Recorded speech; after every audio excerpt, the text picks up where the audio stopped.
Hello everyone, नमस्कार आप सभी को।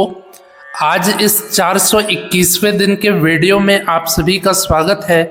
आइए कुछ महत्वपूर्ण प्रश्नों को देखते हैं जो आने वाली संगीत की प्रतियोगी परीक्षाओं में और पात्रता परीक्षाओं में अवश्य ही पूछे जा सकते हैं। तो इसलिए आप इस वीडियो को बिना स्किप किए, बिना फास्ट किए पूरा ज़रूर देखिए, ठीक है। तो आइए आज का पहला प्रश्न देखते हैं। आज का पहला प्रश्न है, सारणा चतुष्टयी के द्वितीय चरण में स्वर प्राप्त होते हैं। सारणा चतुष्टयी के द्वितीय चरण में स्वर प्राप्त होते हैं दो स्वर, जो है गंधार और निषाद स्वर। सारणा चतुष्टयी के दूसरे चरण में, द्वितीय चरण में स्वर प्राप्त होते हैं दो स्वर, जो है गंधार और निषाद स्वर। और इसमें श्रुतियाँ प्राप्त होती हैं चार श्रुतियाँ प्राप्त होती हैं और दो स्वर प्राप्त होते हैं, जो है गंधार और निषाद स्वर।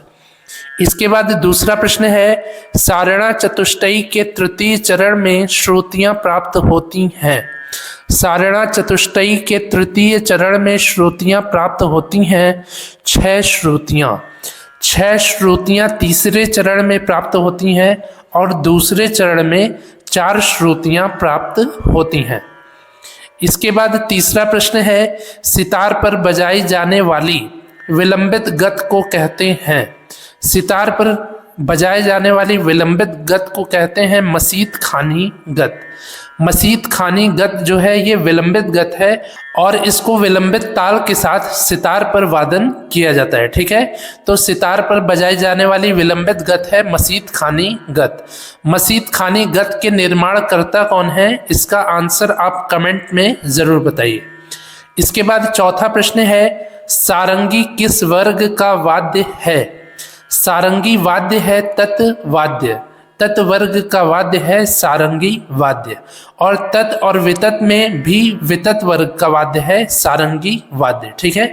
तत्वाद्यों में वितत वर्ग का वाद्य है सारंगी वाद्य। इसके बाद पांचवा प्रश्न है, राग यमन का थाट है। राग यमन का थाट है कल्याण थाट।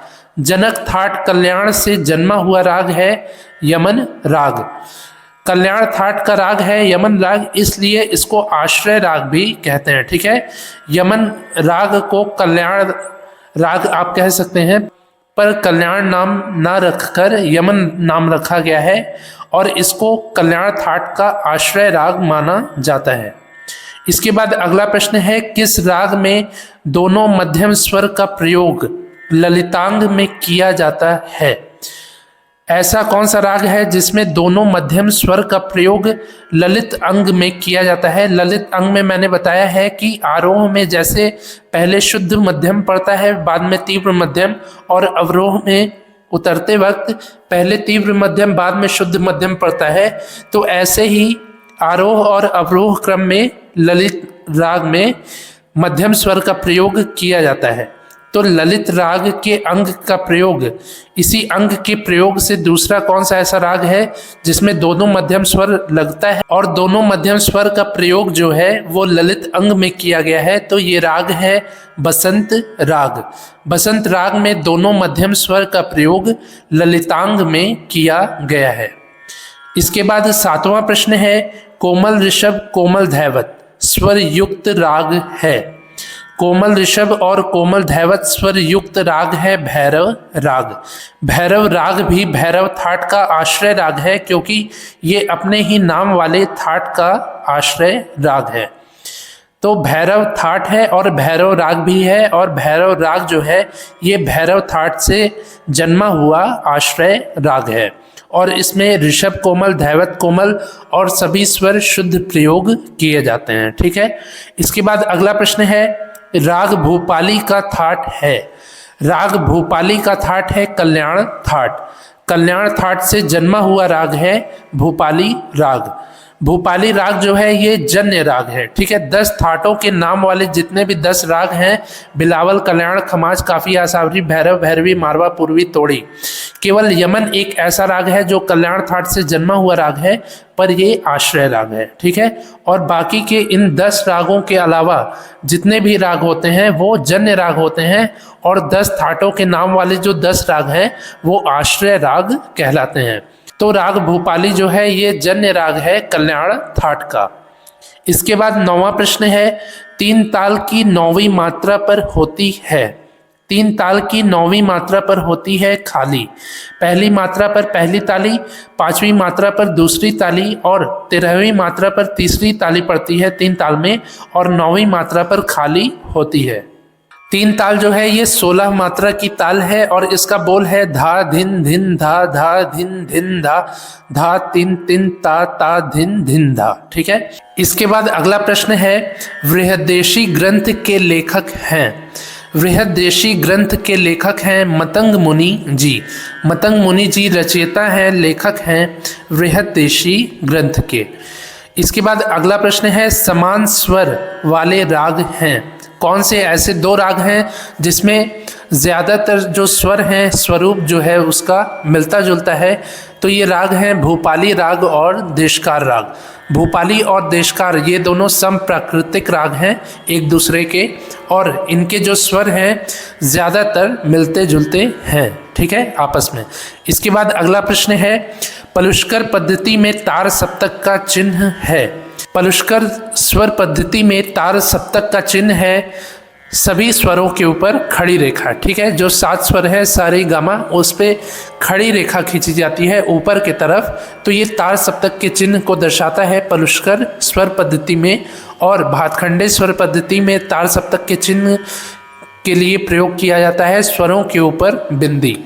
स्वरों के ऊपर बिंदी भातखंडे स्वर पद्धति में, और पलुष्कर स्वर पद्धति में स्वरों के ऊपर खड़ी रेखा तार सप्तक के चिन्ह को प्रदर्शित करती है। इसके बाद अगला प्रश्न है, अध्वदर्शक स्वर के नाम से जाना जाता है।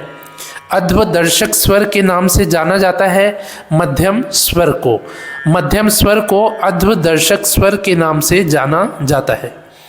इसके बाद अगला प्रश्न है, राग भूपाली का वादी संवादी स्वर है। राग भूपाली का वादी और संवादी स्वर है गंधार और धैवत स्वर। गंधार स्वर वादी है, धैवत स्वर संवादी है राग भूपाली में। राग भूपाली का जाति और इसका गायन समय क्या है, इसका आंसर आप कमेंट में ज़रूर बताइए, ठीक है। इसके बाद अगला प्रश्न है, चतुस्सारणा पद्धति के कितने सोपान हैं? चतुस्सारणा पद्धति के सोपानों की संख्या है 4। 4 सोपान है चतुस्सारणा पद्धति के। इसके बाद अगला प्रश्न है, गज झंपा ताल में होती है। गज झंपा ताल में होती है 15 मात्रा, 4-4-3-4 मात्राओं के 4 विभाग, और ये है विषमपदी ताल। विषमपदी ताल क्यों है? क्योंकि इसमें पहले विभाग में 4 मात्रा, दूसरे विभाग में 4 मात्रा और चौथे विभाग में 4 मात्रा तो पड़ रही है, पर तीसरे विभाग में 3 मात्रा पड़ रही है, इसलिए इसको विषमपदी ताल कहते हैं। और गजझंपा ताल की मात्रा है 15 मात्रा। इसके बाद अगला प्रश्न है, धमार ताल में विभाग होते हैं। धमार ताल जो 14 मात्रा की ताल है, इसमें विभागों की संख्या है 4। 4 विभाग होते हैं धमार ताल में। 18वां प्रश्न है, भारत रत्न से सम्मानित प्रथम संगीतज्ञ हैं। भारत रत्न से सम्मानित प्रथम संगीतज्ञ हैं MS सुब्बुलक्ष्मी जी। ये कर्नाटक संगीत की गायिका थी MS सुब्बुलक्ष्मी जी, जिनको भारत सरकार के द्वारा 1998 में भारत रत्न से सम्मानित किया गया था। इसके बाद 19वां प्रश्न है, पंडित रविशंकर जी का घराना है। पंडित रविशंकर जी का घराना है मैहर घराना। बाबा अलाउद्दीन खां के शिष्य पंडित रविशंकर जी का घराना है मैहर घराना, और मैहर घराने के संस्थापक हैं उस्ताद अलाउद्दीन खां जी, ठीक है। इसके बाद अगला प्रश्न है, पंडित रविशंकर जी को भारत रत्न से सम्मानित किया गया है। पंडित रविशंकर जी को भारत रत्न से सम्मानित किया गया है 1999 में। 1999 में पंडित रविशंकर जी को भारत सरकार के द्वारा भारत की सर्वोच्च सम्मान भारत रत्न से सम्मानित किया गया था। तो ये हो गए आज के 20 महत्वपूर्ण प्रश्न। मुझे उम्मीद है आपको ये प्रश्न अच्छे से समझ में आए होंगे। यदि समझ में आए हों तो आप इस वीडियो को लाइक करिए, ज़्यादा से ज़्यादा अपने दोस्तों से शेयर करिए, कुछ पूछना हो तो कमेंट करिए, और मैंने जो भी प्रश्न पूछे हैं उसका निसंकोच आप उत्तर भी ज़रूर दीजिए। आज ये 421वें दिन का वीडियो है। इसके पहले मैंने 420 वीडियोस को बनाया है, जिसके प्लेलिस्ट का लिंक नीचे डिस्क्रिप्शन में है। आने वाले प्रतियोगी परीक्षाओं की और भी बेहतर तैयारी करने के लिए आप उन सभी वीडियोस को 1-2 बार अच्छे से ध्यान से देख लीजिए, ठीक है। तो मिलते हैं ऐसे ही अगले 422वें दिन के वीडियो में। तब तक के लिए नमस्कार, धन्यवाद।